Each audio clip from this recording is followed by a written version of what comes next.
Selamat sore semuanya.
Enggak, Mas Aldi, ada yang tahu infonya Mas Aldi?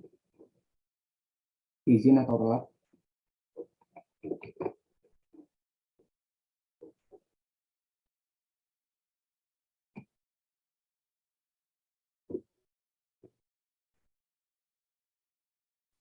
Pak, ada salam dari Aksa, Pak.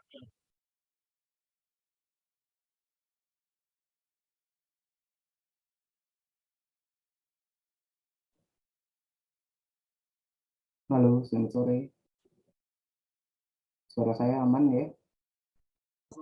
Pak, ada salam dari Aksa. Oh, Mas itu ya yang kemarin ya. Iya, Gimana itu jadinya dia, Mas? belum dibales katanya, Pak. Eh,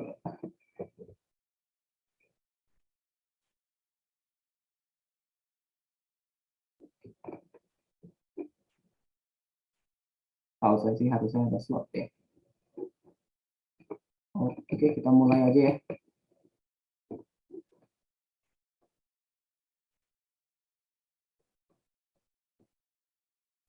Mas Aldi ada yang tahu kabarnya?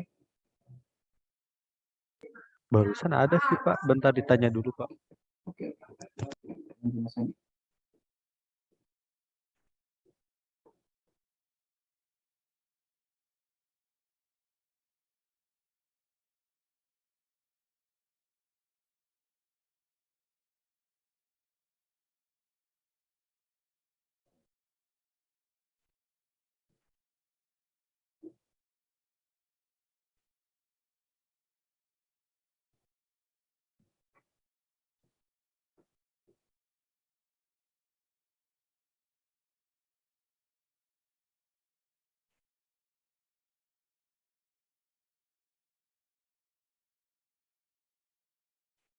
Oke, sebelumnya saya minta maaf ya karena harusnya di minggu kemarin kita ada 2 pertemuan, tapi mendadak saya harus dirawat, jadi tertinggal nih dari mata kuliah yang lain. Jadi besok kita masih ada kelas lagi ya, biar kita kejar sekalian. Besok jam 7 kan ya kayak biasa ya, yang lain gimana?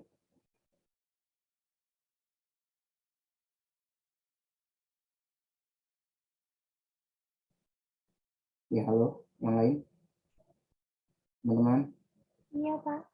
masih away ya? Iya. Aku tuh koneksi saya nih yang bermasalah karena tadi ada notif connection unstable. Masuk, Pak. Putus-putus nggak ya Mbak Nurul suara saya? Enggak kok. Enggak ya? Ya. Oke. Besok gimana jam 7 ya berarti ya? Besok. Iya. Iya. Oke, jam 7 ya. Iya. Oke, kita masuk ke pertemuan 11 yaitu membahas tentang software dokumen desain, ya sistem desain biasanya disebutnya. Atau kalau dijabarin lagi, si sistem desain itu biasanya isinya berupa FSD atau TSD yang dijadikan satu.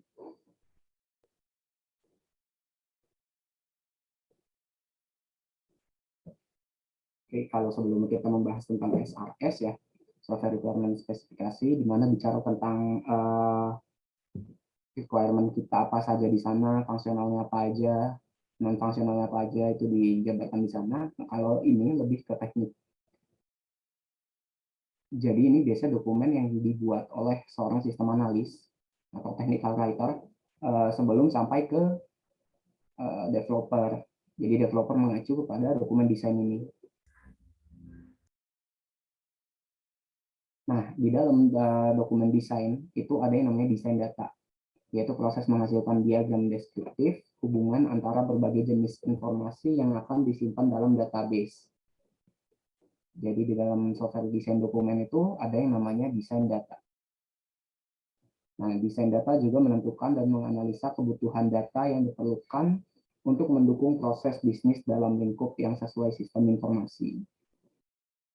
Jadi dia bicara soal alur bagaimana data bergerak, lalu bagaimana data akhirnya disimpan di dalam tabel seperti apa, dengan deskripsi seperti apa, itu digambarkan di dalam dokumen desain.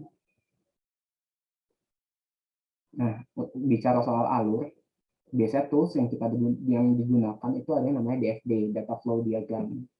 Nah, DFD merupakan gambaran arus informasi yang diproses dari input menuju sebuah output. Nah, DFD terfokus pada arus informasi, asal dan tujuan data, hingga bagaimana data tersebut disimpan. Jadi kalau DFD ini kita nggak bahas di dalam isi datanya itu ada apa aja, tapi yang kita bahas lebih spesifik ke alurnya, bagaimana data bergerak, bagaimana data diproses, bagaimana outputnya, itu data flow diagram.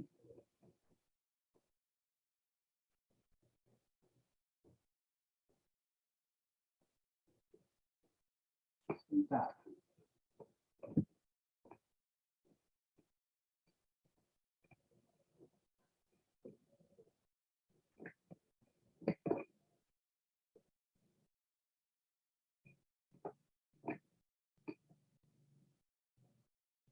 Mas Aldi udah hadir ya.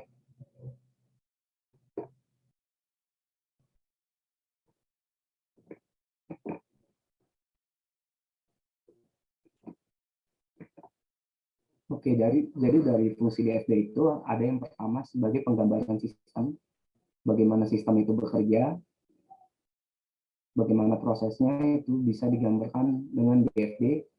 Lalu ada pembuatan model, ya model datanya pembuatannya seperti apa.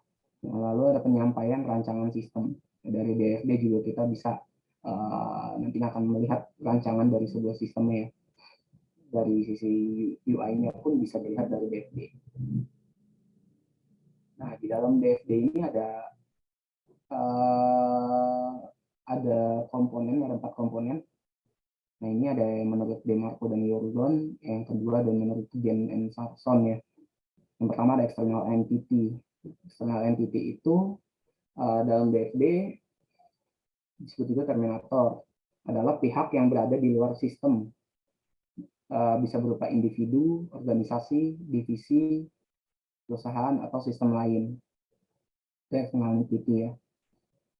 Jadi external entity ini akan memberikan input ke sistem atau menerima output dari sistem.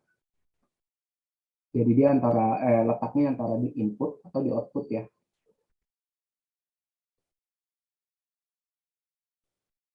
Nah, simbol DFD-nya ya digambarkan dengan persegi panjang seperti ini ya. Lalu ada yang kedua itu proses. Ada dua, yang pertama ada bundar lingkaran, yang satu kayak ini persegi ya. Nah, proses dalam DFD adalah jadi di situ digambarkan proses yang dilakukan oleh sebuah sistem untuk mengubah input menjadi output atau menjadi format yang berbeda. Nah, ya digambarkan dengan lingkaran dan persegi. Lalu yang ketiga ada data store. Data store yaitu file yang menyimpan data atau informasi untuk digunakan di kemudian hari. Entah itu untuk pengolahan data warehouse, atau ya Dan biasanya di data store ini berupa table yang ada pada database. Biasanya data store berupa table. Ya misalkan kita ada proses input data customer, proses customer, lalu outputnya itu bisa di store ke dalam si table customer ini. Oke, data store itu ya jadi tempat menyimpan dari data yang telah diolah. Biasanya berupa table pada database. Lalu ada data flow. Data flow adalah arus data yang mengalir di antara suatu proses dan data store. Ya, jadi dia itu kayak konektornya lah antara input, proses, dan output. Nanti ada gambarnya. Nah, DFD itu ada levelnya. Yang diagram level 0 itu yang pertama. Biasa juga disebut dengan diagram konteks. Adalah level diagram paling rendah yang menggambarkan bagaimana sistem berinteraksi dengan eksternal entitas. Jadi kalau DFD level 0 ini lebih secara high level ya, bagaimana gambaran besarnya dari sebuah sistem. Nantinya akan ada level 1, maka akan didetailkan di level 1. Lalu ada level 2, nanti dari yang di level 1 itu akan didetailkan kembali di dalam level 2. Itu biasanya DFD. Jadi yang level 0 ini ya gambaran secara high level, terus secara gambaran besar bagaimana sistem berinteraksi. Nah, yang kedua ada DFD level 1, adalah tahapan lebih lanjut tentang DFD level 0, di mana semua proses yang ada pada level 0 akan dirinci dengan lengkap, sehingga lebih lengkap dan detail. Proses-proses utama yang ada akan dipecah menjadi sub-proses. Jadi yang proses-proses di DFD level 0, ada proses customer yang nantinya di level 1, input customer itu ngapain aja itu kelihatan di situ.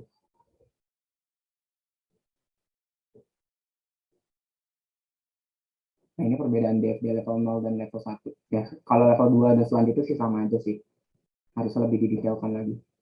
Nah, DFD level 0 hanya menggambarkan sistem secara basic saja, secara general ya. Nah, DFD level 0 hanya menjelaskan aliran data dari input sampai output. Nah, biasanya dia nggak ada store-nya tuh. Nggak ada data store. Lalu DFD level 1 menggambarkan aliran data yang lebih kompleks pada setiap prosesnya, yang kemudian terbentuklah data store dan aliran data. Nah, DFD level 1 menggambarkan sistem secara sebagian atau seluruhnya secara mendetail.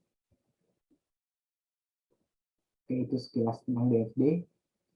Nah, ini ada contohnya. Sedikit. Nah, ini ada online shopping system ya. Jadi aplikasinya itu online shopping system.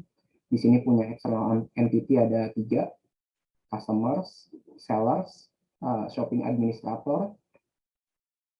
Lalu customer itu ini ada garis ke dalam online shopping system. Jadi melakukan input, apa sih yang dilempar datanya, yaitu customer info. Customer info ini di DFD nggak digambarkan isinya apa aja, itu nggak digambarkan. Nanti ini akan ada di dalam ERD.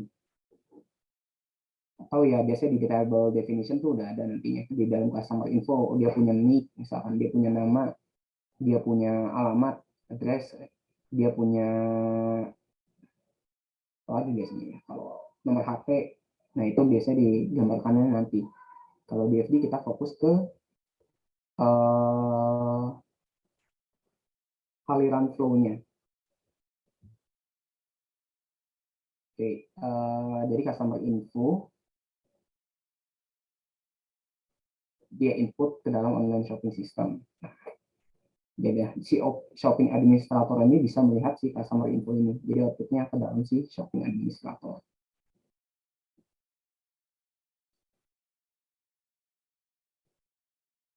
Oke, nah kalau si seller ini dia input produk detailnya dia di dalam online shopping system ya. Lalu dia menerima order atau purchase detail. Shopping administrator juga menerima di sini, bisa melihat. Seller juga menerima di sini. Nah, ini kurang lebihnya gambaran secara garis besarnya, secara generalnya dalam DFD level 0. Nah, biasanya digambarkan level 0 itu dari sini nih, ada poin ini harusnya, ini 0.0.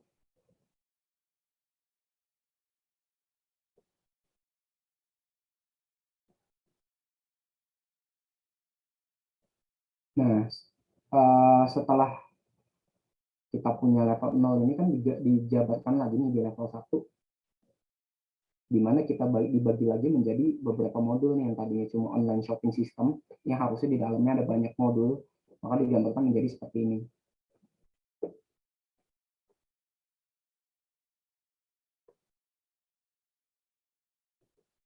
Nah, ini yang digambarkan di level 1, itu cuma pendetailan dari antara customer dengan seller. Jadi di customer ini dia punya customer info, itu masuk ke modulnya si managing purchasing atau order information. Kalau yang tadi kan cuma satu nih, secara high level aja nih, online shopping system.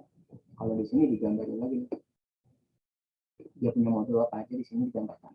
Nah, di sini juga ada satu ya. Ini artinya level 1, 1.3, 1.2. Kenapa beda Pak? Kan sama customer sama seller. Iya, yang dibedakan di level 1 dengan level 0, kalau di level 0 itu kita fokusnya ke sini ya, online shopping system. Dia kan secara high level aja nih, secara sistem besarannya. Nah, terus nggak cuma ya kayak di sini ada customer info kayak gitu aja kan. Tapi kalau di sini dia di 0.0 ini dijabarkan lagi di dalamnya. Jadi ada 1.1 karena managing purchasing atau order information. Lalu ada yang product monitoring, lalu ada tracing transaction, lalu ada managing payment and deliveries. Jadi sebenarnya di dalam sini itu sebenarnya dia nggak cuma di satu modul ini aliran datanya, tapi ke banyak modul.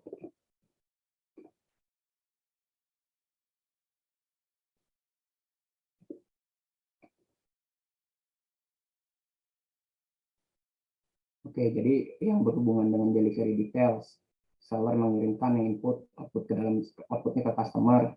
Nah, dia melalui modul managing payment and deliveries. Jadi di dalam ini dijabarkan lagi.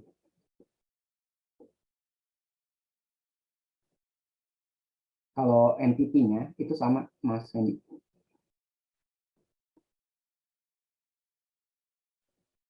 Nah, ini level 2-nya nih.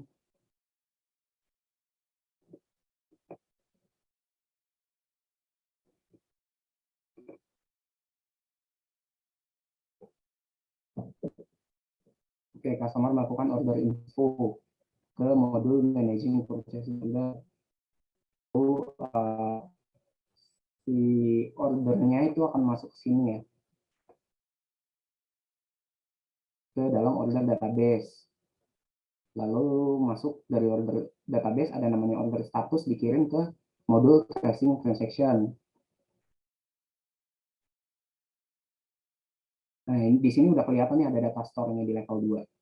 Kalau yang sebelumnya nggak ada data store. Jadi di sini kelihatan nih dari kita inputnya apa, outputnya ke dalam si database. Dari database ini jadi inputan juga nih terhadap modul tracing transaction. Jadi modul ini tuh ngebaca order untuk dapetin order status.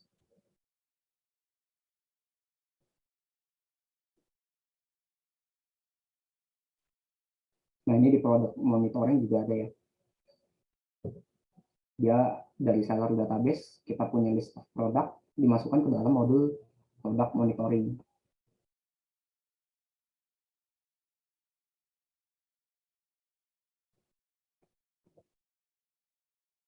Oke, kurang lebihnya untuk DFD seperti itu.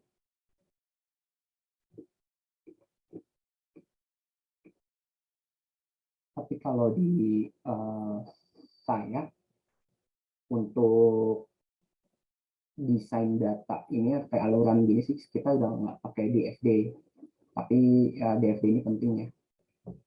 Kalau masih banyak juga perusahaan yang pakai. Kalau di saya tuh cuma kayak datanya itu inputnya apa, Terus inputnya itu dari mana, entah dari FTP atau user melakukan input, lalu prosesnya apa, lalu outputnya apa. Nah biasanya cuma dibagi jadi tiga table aja sih. Jadi biasanya dibagi menjadi tiga begini aja sih. Di sini input, di sini proses, di sini output. Biasanya seperti itu aja.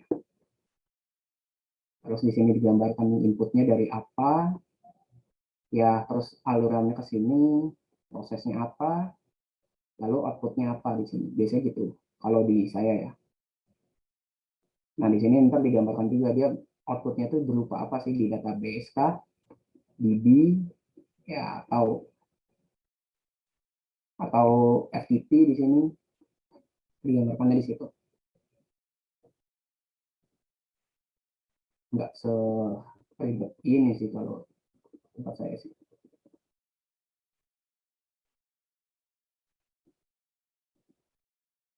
Oke, lanjut ke Entity Relationship Diagram. Ini ERD yang kemarin saya pikir udah ada. Atau sekarang udah dapat nih di Makul ERD ini. Belum ada, Pak. Masih belum dapat ya? Oke.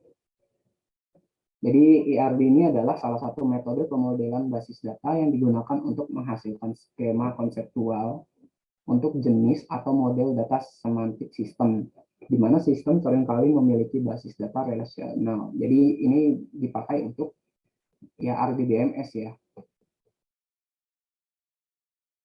karena ya dari judul lagi udah kelihatan Entity Relationship Diagram. Maka untuk model-model database yang punya relasi. Ini contoh yang RDBMS, SQL, SQL Server, Oracle. Nah ini komponen-komponennya. Dan pertama entitas, lalu ada relasi, lalu ada atribut, lalu yang ketiga ini ada garis sebuah penghubung atau konektornya ya. Nah jadi entitas ini si panjang menyatakan himpunan entitas. Belah ketupat menyatakan himpunan relasi. Jadi hubungannya itu apa? Lalu atribut. Oke, entitas merupakan sekumpulan objek yang dapat diidentifikasi secara unik dan berbeda satu dengan yang lainnya. Entitas ini biasanya digambarkan dengan lambang persegi panjang. Nah, contoh entitas itu ada misalkan mahasiswa, lalu mata kuliah. Nah, kalau tadi di FB ada yang namanya seller, lalu ada customer, lalu ada shopping administrasi. Nah itu entitas. Lalu ada yang kedua atribut, sebuah kolom yang memiliki nama pada sebuah relasi. Atribut berfungsi untuk mendeskripsikan karakter entity atau relationship. Misalnya entity pegawai memiliki atribut NIK, nama, alamat, nomor HP, dan lain-lain. Nah, atribut dinotasikan dengan bentuk elips atau oval. Ya, kayak ini. Mahasiswa punya NIM, nama, alamat. Mata kuliah punya, ini NIM ini dapat dari sini ya. Kalau di sini karena dia hubungannya one to many. Nah, ini nama MK nih, nama mata kuliah, lalu ada kode MK. Jadi sebenarnya yang dipunya atribut yang murni punya mata kuliah itu yang kode mata kuliah dan nama mata kuliah.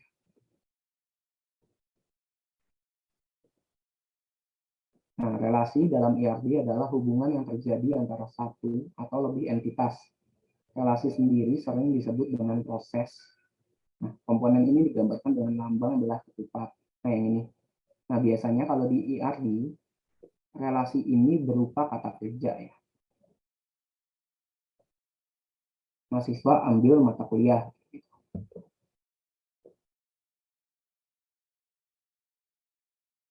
Jadi relasinya itu ambil. Kita bisa balik dengan mata kuliah diambil oleh mahasiswa.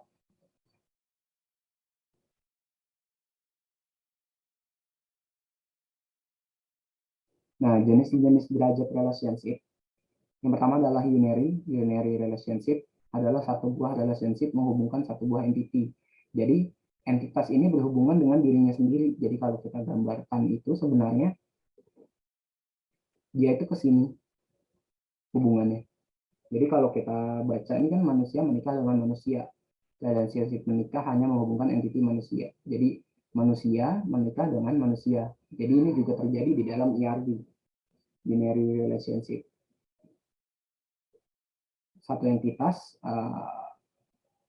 berhubungan dengan dengan entitas itu sendiri. Oke. Lalu ada yang kedua itu jenis derajatnya itu ada binary relationship. Satu buah relationship menghubungkan dua buah entity. Nah, jadi pegawai memiliki kendaraan. Jadi ini si memiliki ini menghubungkan antara si pegawai dengan kendaraan. Lalu ada ternary adalah satu buah relationship menghubungkan tiga buah entity. Jadi satu relasi ini menghubungkan tiga. Ini ada pegawai bekerja pada proyek.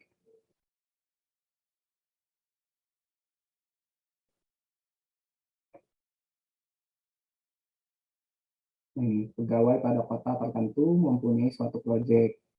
Entity bekerja menghubungkan entity pegawai, proyek, dan kota.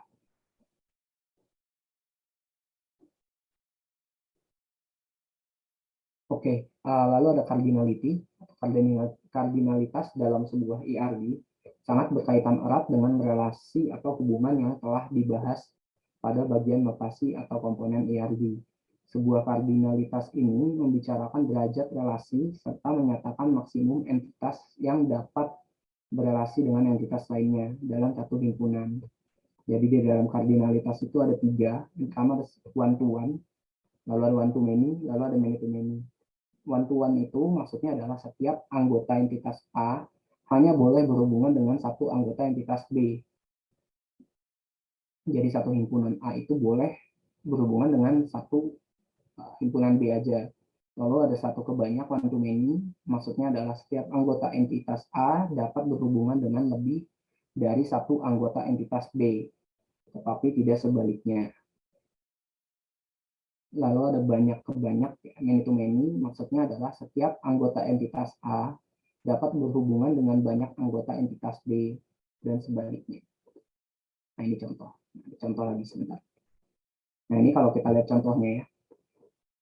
Lihat dulu deh.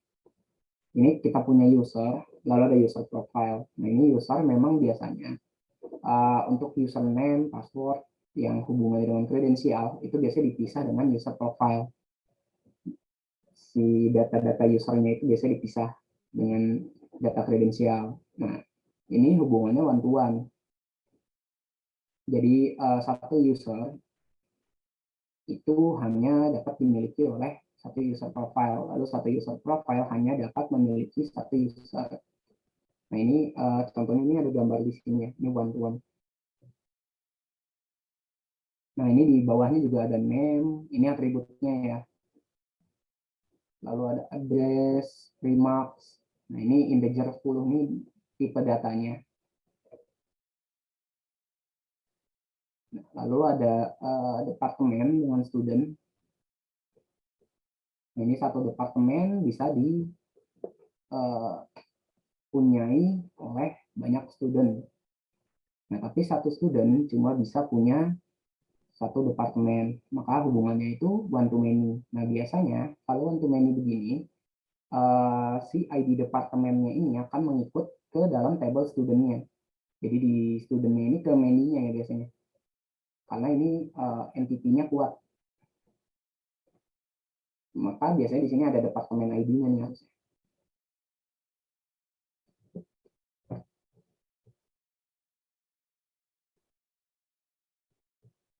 Nah, ini ada student dan course. Jadi satu student bisa punya banyak course. Dia bisa mengambil banyak mata kuliah ya. Satu mata kuliah bisa diambil oleh banyak student atau mahasiswa. Nah, biasanya kalau many to many begini, maka ada yang namanya tabel tambahan di sini, tabel detail biasa kita sebutnya. Ini isinya biasanya student ID sama course ID. Ya, atau kalau ada yang ada dibutuhkan lagi, ya kalau kayak PO biasanya ada tambahan quantity barang kayak gitu, itu biasa masuk ke di sini. Nah, ini biasanya akan ada tabel tambahan kalau many to many. Ini sebenarnya bukan IR, di sini lebih ke RS. Nah, contoh lagi sebentar.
Nah, misalkan customer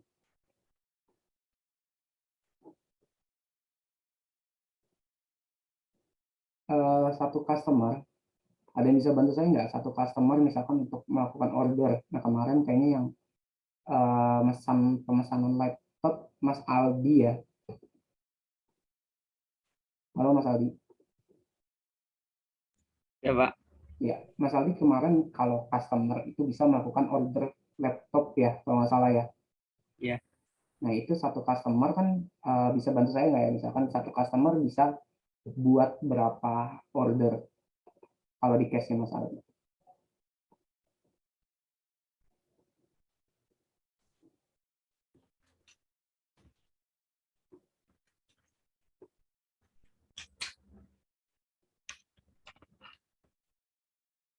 Misalkan dia hari ini beli laptop, besok dia beli lagi, bisa nggak Mas? Ya, Pak. Kenapa? Misalkan besok dia beli laptop, order laptop, besok dia beli lagi, itu bisa nggak? Bisa, Pak. Berarti itu hubungannya satu customer bisa melakukan PO ya, PO atau order deh, One to many, Kak. one to many. Kalau kita balik sekarang bacanya, satu order cuma satu order bisa berapa customer?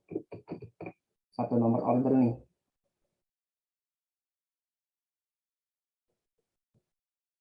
Satu Misalkan nomor juga. order kalau kita pesan gitu ya, pesan di Tokopedia, mungkin nggak Satu nih juga. order kita nyasar ke customer lain? Nggak mungkin. Berarti kan kalau kayak gitu satu order maka satu customer gitu kan, di dalam order biasanya cuma ada satu customer, maka hubungannya itu antara dari order customer one to one. Nah kalau udah kayak gini kita dapat hubungan keduanya, kita lihat yang many to many, yang ada many-nya. Nah kalau yang ada many-nya ya udah yang ini hapus, ya udah yang ini berarti nggak kepake, maka hubungan customer dengan order itu one to many, seperti itu bacanya. Jadi customer kalau di case-nya Mas Aldi itu harusnya dia bisa order hari ini laptop, besok dia bisa order lagi laptop lagi. Nah itu maka hubungan itu one to many.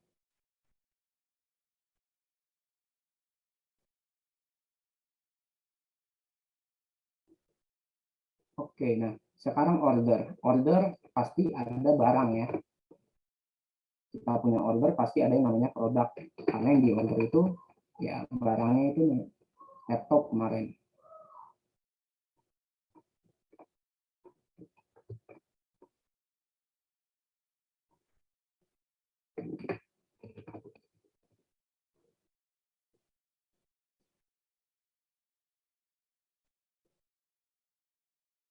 Nah kalau kita pesen di Tokopedia gitu ya, kita sekali pesan gitu ada keranjang kan ya, berarti kita bisa hubungannya itu kan berarti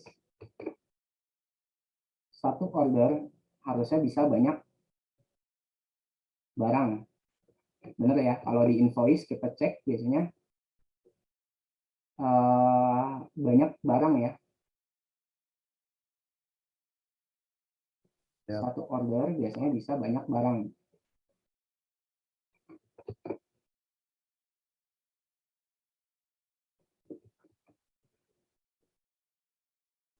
Oke, satu order bisa banyak barang. Nah, sekarang satu barang bisa berapa order nih? Satu barang bisa berapa order? Banyak. Iya, karena misalkan Mas Wendy mau order barang A, saya juga order barang A. Berarti kan nomor order saya tuh kan beda sama Mas Wendy, tapi produknya itu sama. Maka satu produk bisa di banyak order juga ya. Kalau Iya, udah Pak. kayak gini, ya, kalau udah kayak gini, maka kita dapat nih, oh hubungannya tuh udah ada yang M sama M ya, maka ya udah yang satu hapus saja. Maka hubungan antara keduanya itu adalah many to many. Antara order dengan produk itu many to many. Nah, biasanya kalau udah many to many, maka akan ada yang namanya label tambahan di sini.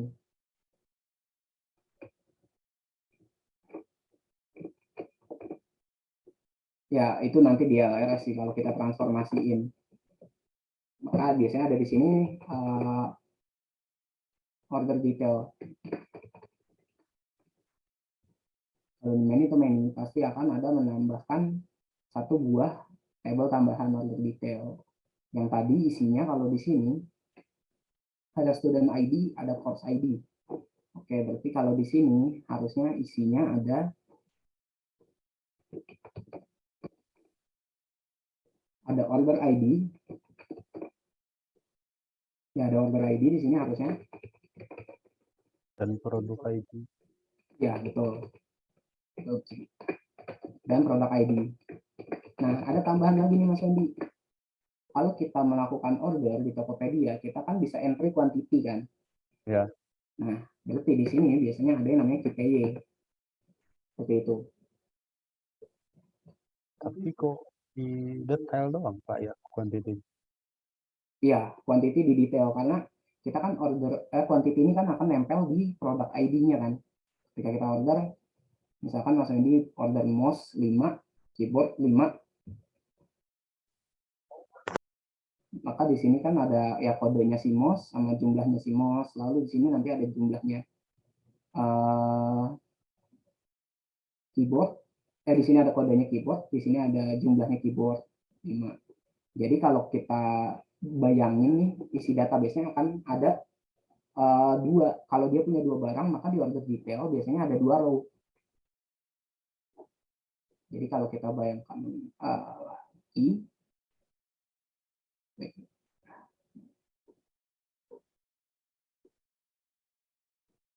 tiba-tiba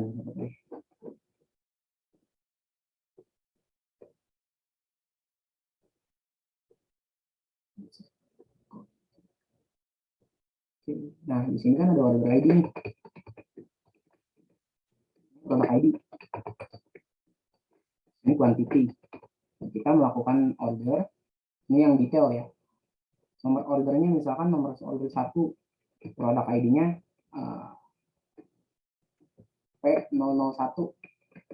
Nah, P001 ini apa? Misalkan ya ini gambaran aja ya buat tahu gitu.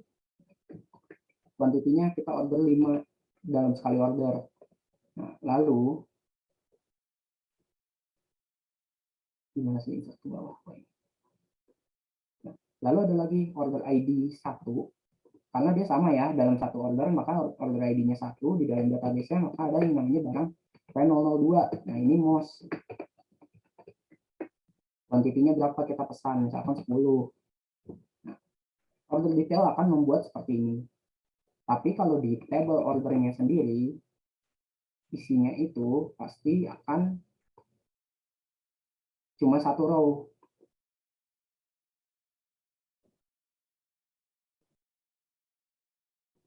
Nah, isi order, isi table order biasanya nggak sama kayak order detail ya. Misalkan order ID, lalu ada apa? Order date, lalu apa lagi nih? Misalkan user order atau siapa yang melakukan ordernya. Nah, ini biasanya di sini nih, order ID 1, lalu tanggal hari ini misalkan.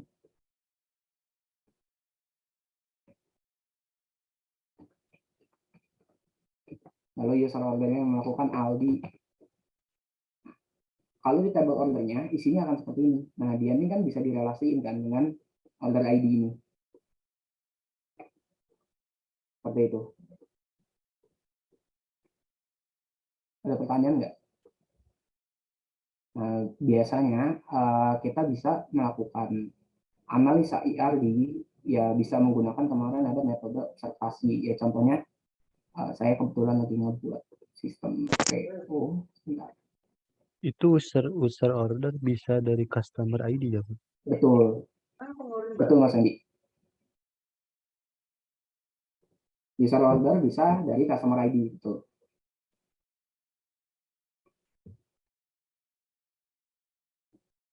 Jadi kalau kita lihat ini customer ke sini, dia akan melempar si customer ID-nya, maka masuknya di user order.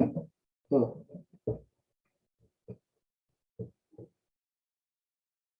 Oke, sekarang sebentar.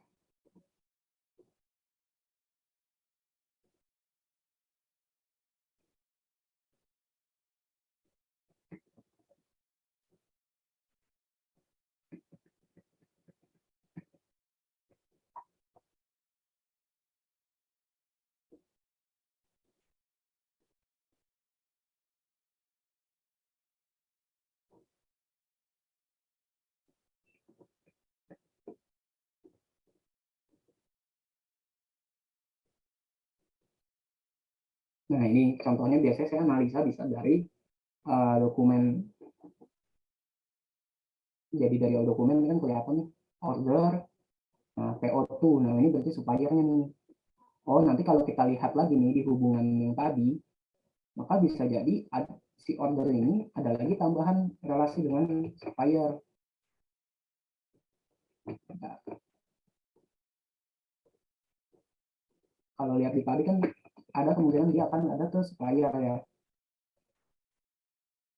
Nah, hubungannya apa lagi nanti kita analisa lagi di sini. Satu order punya harusnya supplier dengan order tuan ini, karena satu supplier bisa punya banyak, bisa dapat banyak order, tapi satu order biasanya untuk satu supplier. Kalau kita balik lagi ke dokumen tadi,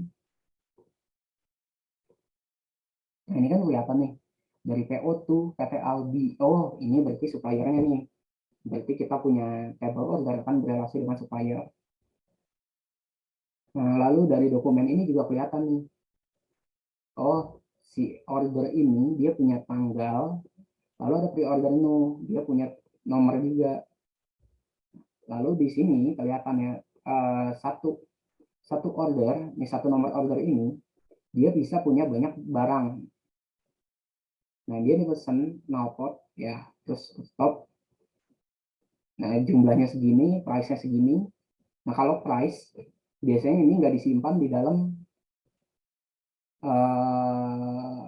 table detail, order detail.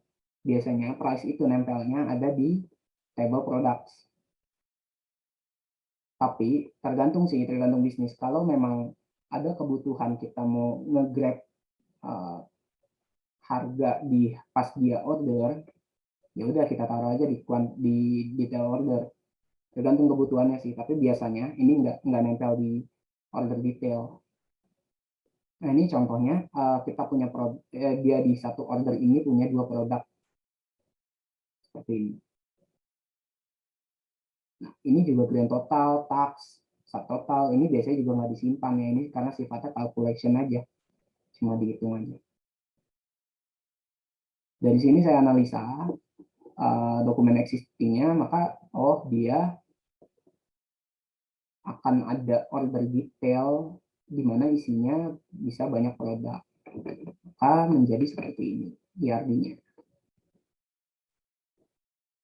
Ada pertanyaan nggak?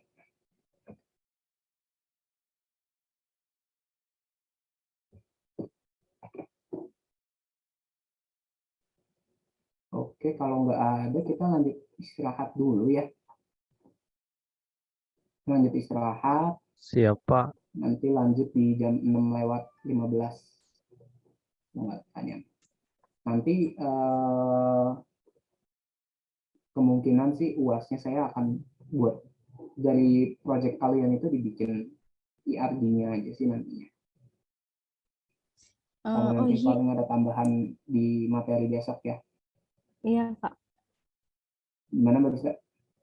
Ini Pak, baru ingat kemarin di pemrograman web kita sepakat di hari Kamis jam 7 sampai jam 9. Oh gitu. Ada kelas pengganti. Iya, Oh, Jumat bisa nggak? bisa Pak. Gaspol, Pak. Jumat jam berapa ya?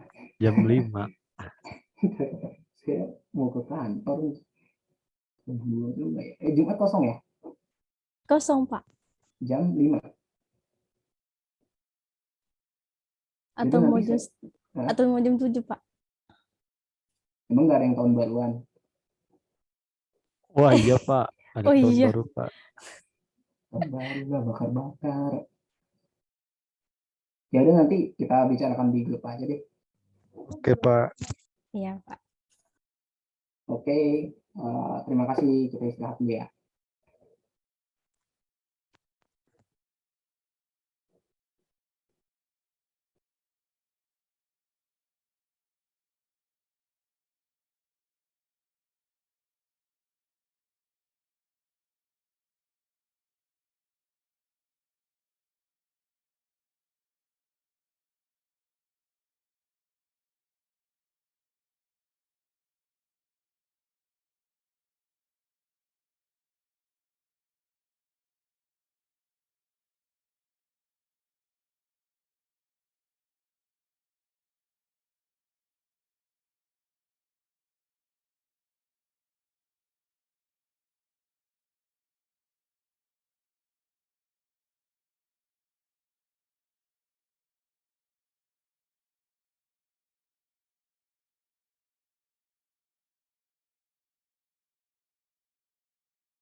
sore, Pak. Jadi kita mulai ya. Iya, Pak. Baik.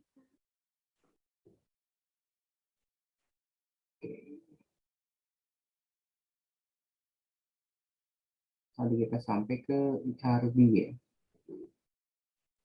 Iya, Pak. Oke, gimana yang lain udah cukup jelas belum untuk HRD ini?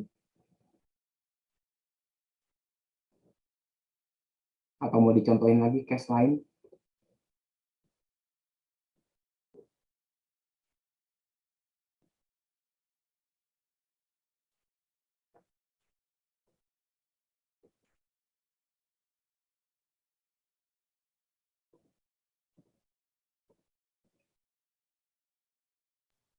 Jelas sih, Pak. Jelas ya.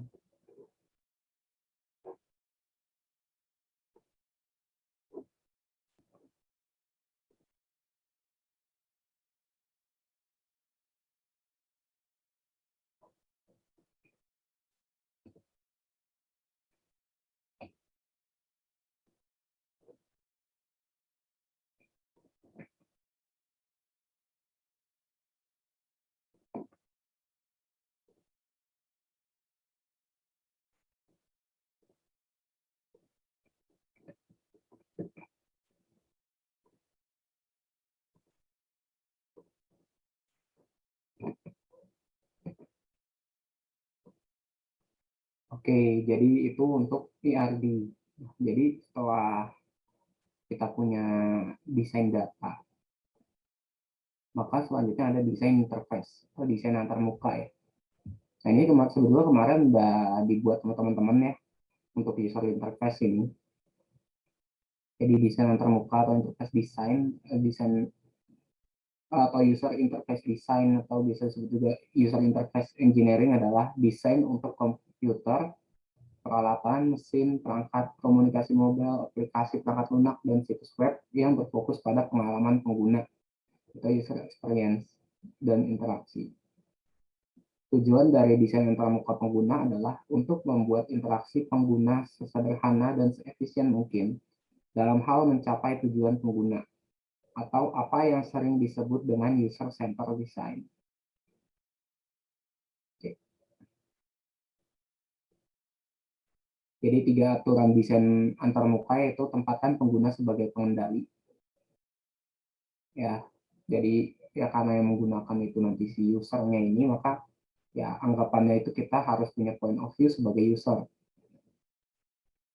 Lalu kurangi beban memori pengguna, terutama yang beban ya short time memory ya, atau memori jangka pendek. Lalu buat antarmuka yang bersifat konsisten. Jadi antara menu 1 dengan menu 2 itu harus konsisten. Artinya konsisten itu yang nggak harus sama, tapi secara alur atau secara step by step biasanya sifatnya sama.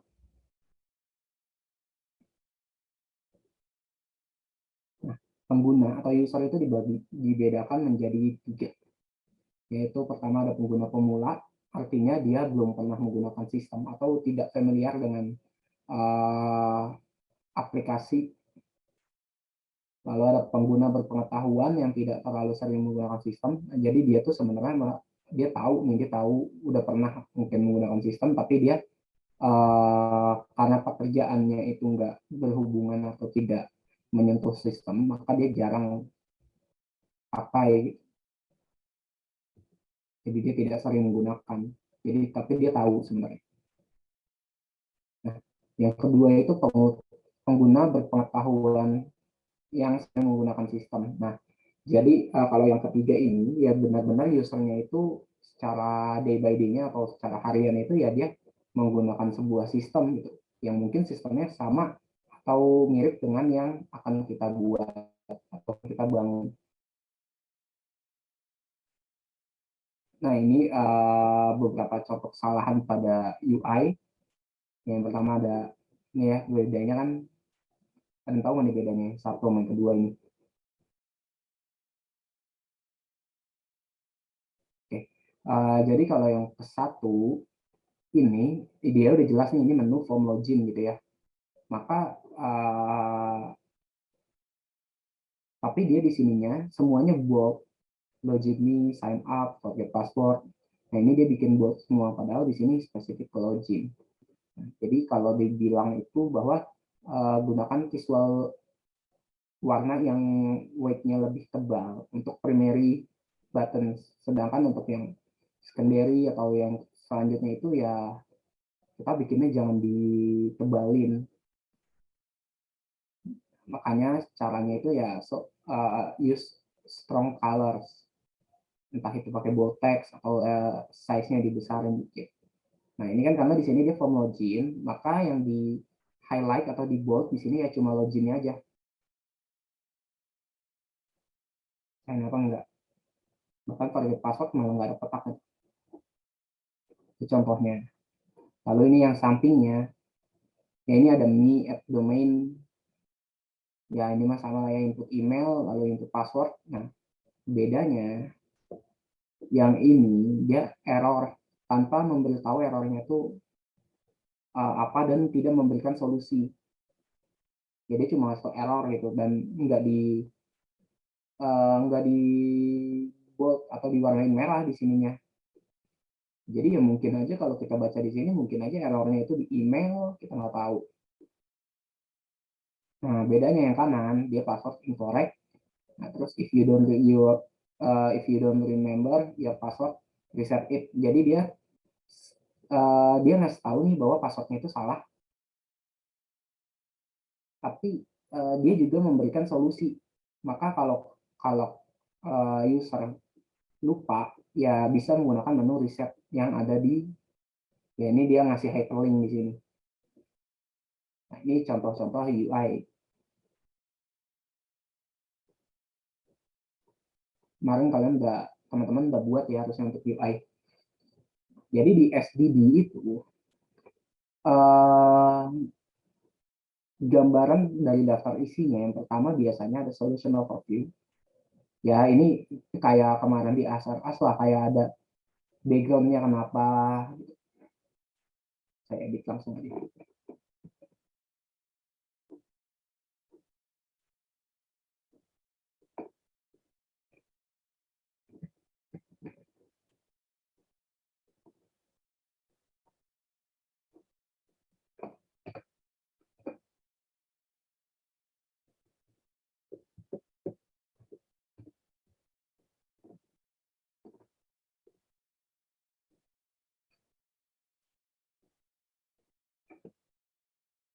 Ya ini menggambarkan pertama biasanya di dalam software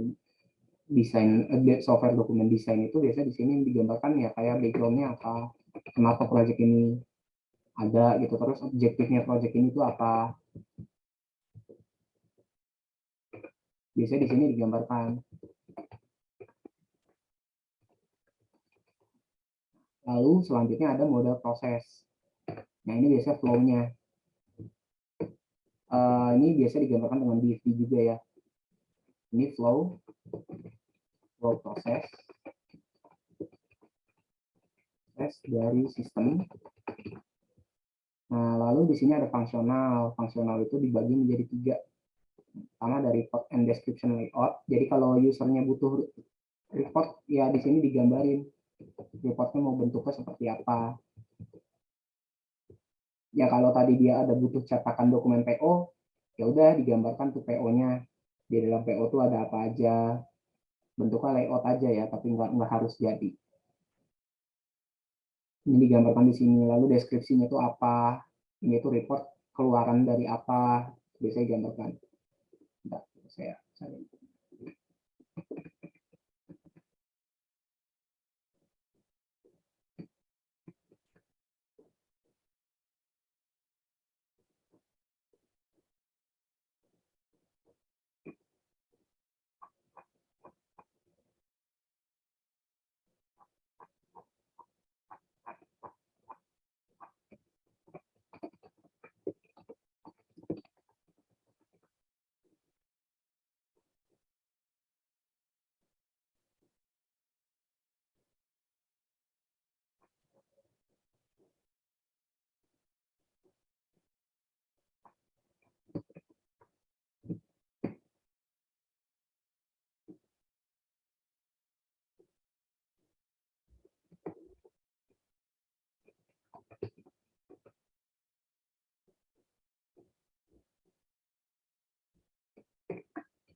Ya, contoh dia minta tapi kan kita punya duduk sistem order gitu ya, order online. Nah, dia butuh ada report, saya butuh ada report data barang deh, data master barang. Ya udah, ini kita bikinin report layoutnya, misalkan nama barang dan fungsionalnya ya. Ya, lalu di sini ada stok minimum, misalkan. Lalu ada book price, jadi harga jual. Ya udah, ini kita gambarkan dalam sebuah Excel. Nah, terus datanya ini biasanya data dummy juga nggak apa-apa sih. Contohnya apa, misalkan spoiler, stoknya ada 30. Nah, ini biasanya kita bikin di sini.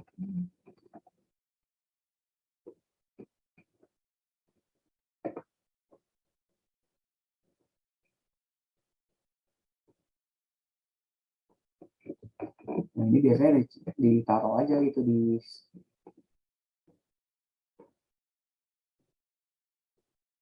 report description sini. Yang pertama misal ada report master barang. Ini dikasih description di sini. Description report yang diambil atau ditarik dari table master barang, misalkan table produk dengan detail sebagai berikut.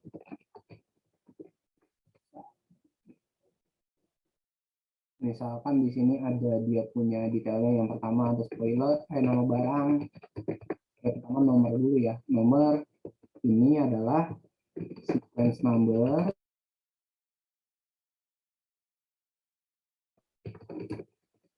Lalu nomor 2 ada nama barang. Ini product name.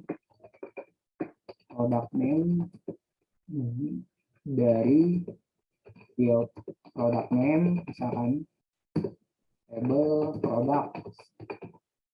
Itu. Ini juga dijelasin nih, report master barang. Bentuknya apa? CSV, misal, atau Excel. Dijelaskan di sini fungsionalnya apa aja reportnya. Kalau ada satu, kalau ada banyak ya ditambahkan lagi gitu ke bawah. Nah, seterusnya. Nah, terus lanjut ke fungsional. Nah, fungsional ini biasanya kayak yang kemarin dibuat ya. Ya, kita punya user interface, misalkan satu form login. Ini gambar formnya seperti apa, atau mockup-nya juga nggak apa-apa. Mockup-nya seperti apa, lalu di sini description-nya lagi. Ya, form login yang di-input adalah misalkan email dan password misalkan. Terus ada fungsional modul. Nah, ini fungsional modul ya, kemarin ada apa aja sih, kita punya master produk. Di sini tuh kita bisa ngapain aja nih, digambarin. Input, edit, delete. Terus si fungsional ini siapa yang kita bikinin aja deh. Table.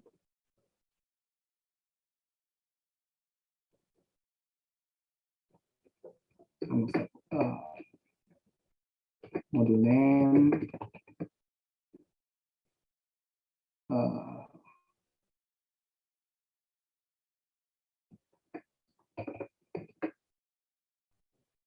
Sini ada role yang bisa ya.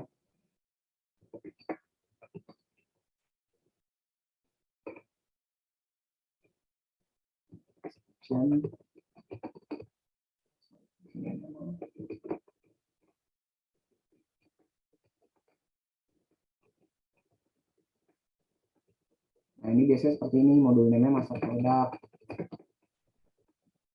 Description-nya ya untuk mengelola data master barang. Input edit delete, pd input, edit, delete. Kalau aksesnya ke siapa? Ke admin, misalkan kayak gitu. Itu fungsional modul. Lalu ada technical, ini ada modul atau program impacted. Ya di sini kita jelasin juga nih di dalam technical ini program apa sih yang kena impact dalam sistem ini. Ya misalkan di sini digambarkan misalkan pakai PHP gitu. Product add product PHP. Nah, ini ngapain nih modulnya dijelasin. Gitu. Lalu database impacted. Nah, kita punya database pertama ada dua nih, relation table. Ya ini biasanya bentuknya IRB di sini digambarin. Nah, lalu ada table definition. Table definition itu biasanya bentuknya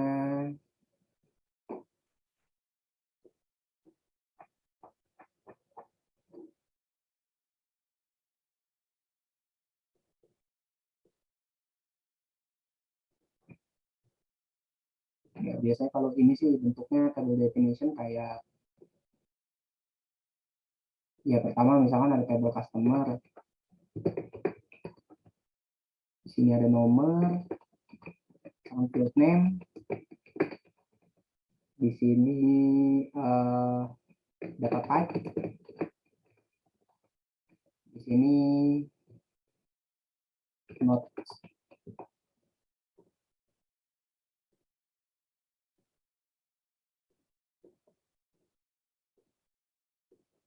Nah, yaudah ini field name-nya apa? Misalkan customer ino.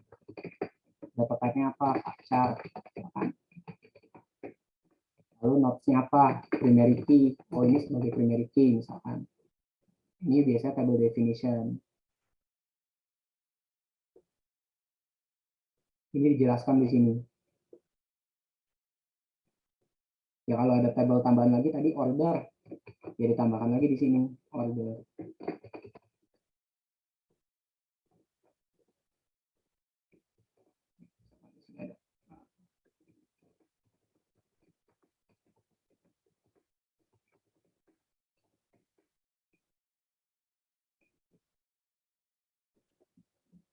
Oke.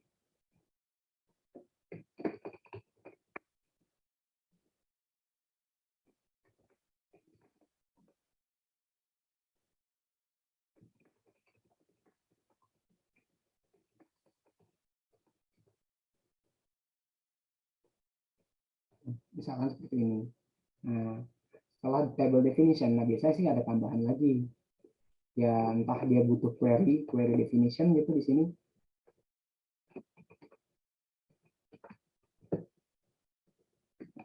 Tapi jarang sih, biasanya kalau dokumen desain biasanya udah cukup sampai ke table definition. Karena query itu ranahnya developer.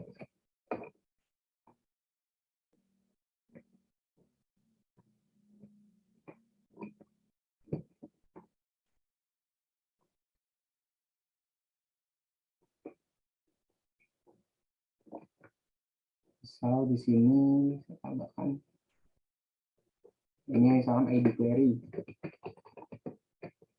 description, lalu query expression, lalu di sini ada saya input di bawahnya, misalkan ID query-nya key 001. Ini kita buat gambarin ya, query get data customer.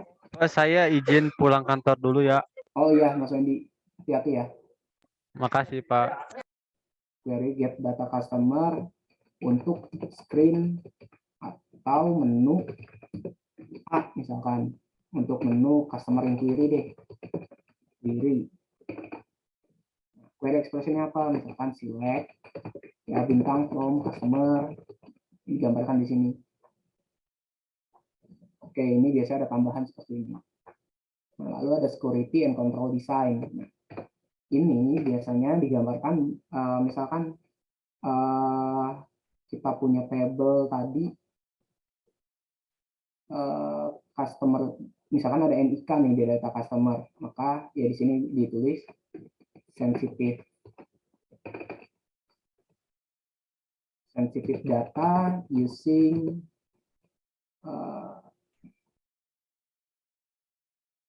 encryption. Nah, encryption-nya ditambahin di sini. Encryption-nya apa? B5. Lalu misalkan report data master barang, master product, zip harus di zip misalkan, and password. Misalkan passwordnya apa di sini, YYY MDD misalkan. Nah, ini terkait dengan security dan control design. Ya, kalau ada butuh akses control matrix, oke, misalkan ada kontrol untuk admin. Kontrol admin dijelasin di sini. Kontrol admin dia bisa ngapain aja, satu. Nah, ini digambarkan juga bisa di sini dua, dia bisa akses menu apa aja.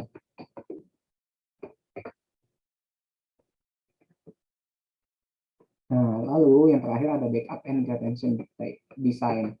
Nah, ini biasa digambarin atau kita jelaskan bahwa retention itu sama.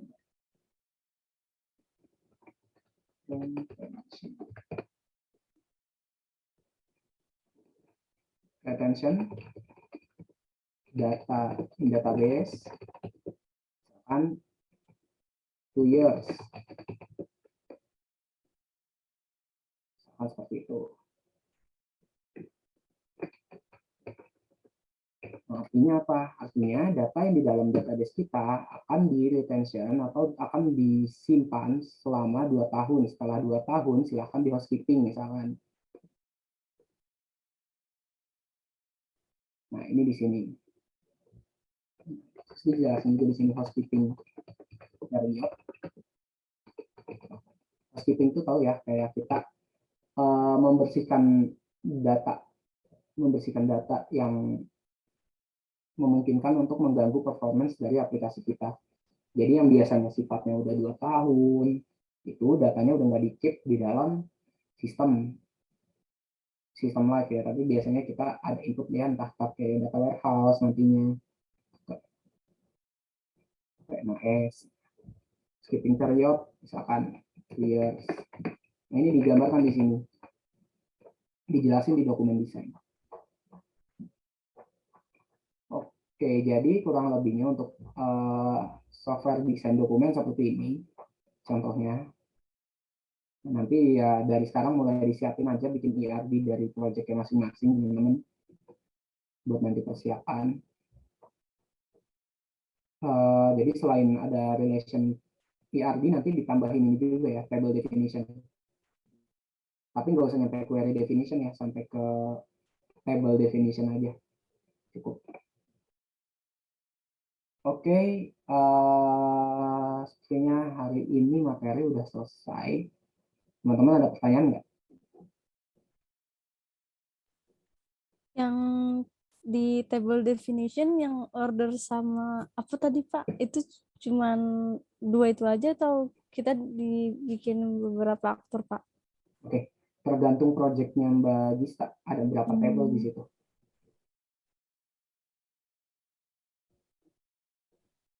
Di gambar di sini.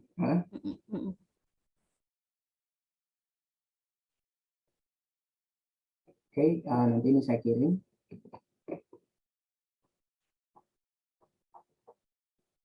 Ada lagi yang lain?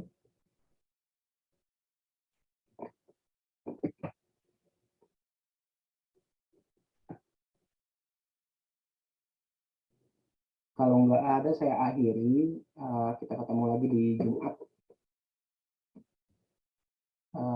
Terima kasih semuanya. Selamat istirahat, jaga kesehatan ya. Assalamualaikum warahmatullahi wabarakatuh. Waalaikumsalam warahmatullahi wabarakatuh. Makasih banyak Iya, terima Pak. kasih Pak. Ya.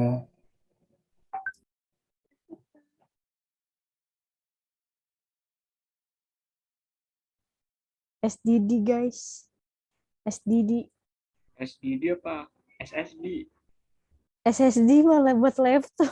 Oh, 240 giga. Ngaco lu lah. nyasar.